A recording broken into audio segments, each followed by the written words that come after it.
Hi viewers, welcome to Kavitha's Vantillu. Food మెడిసిన్గా తీసుకుంటే medicine అవసరమే ఉండదండి.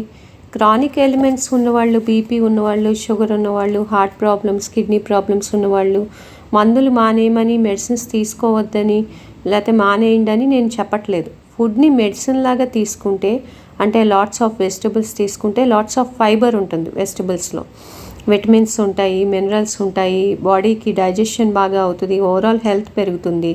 సో మీరు తీసుకునే మెడిసిన్స్తో పాటు లాట్స్ ఆఫ్ వెజిటబుల్స్ తీసుకుంటూ యానిమల్ అండ్ ప్లాంట్ ప్రోటీన్ సమపాళ్లలో తీసుకుంటే బాడీకి ప్రోటీన్ కూడా అంది మెటబాలిజం ఇంపేర్ అవ్వదన్నమాట.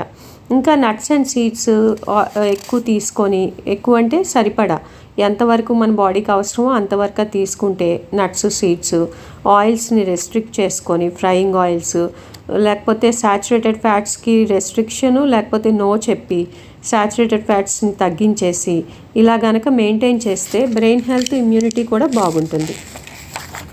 మనం తీసుకునే మెడిసిన్స్తో పాటు especially in elderly people or children, లేకపోతే 20స్లో ఉన్న, 30స్లో ఉన్న, 40స్లో ఉన్న, 50స్లో ఉన్న, ప్రీ మెనోపాసల్ ఉమెన్ అయినా, పోస్ట్ మెనోపాసల్ ఉమెన్ అయినా సరే, ఎవరైనా సరే ఫుడ్ని సరిగ్గా బ్యాలెన్స్డ్ ఫామ్లో తీసుకుంటే చాలా హెల్తీగా ఉంటారు.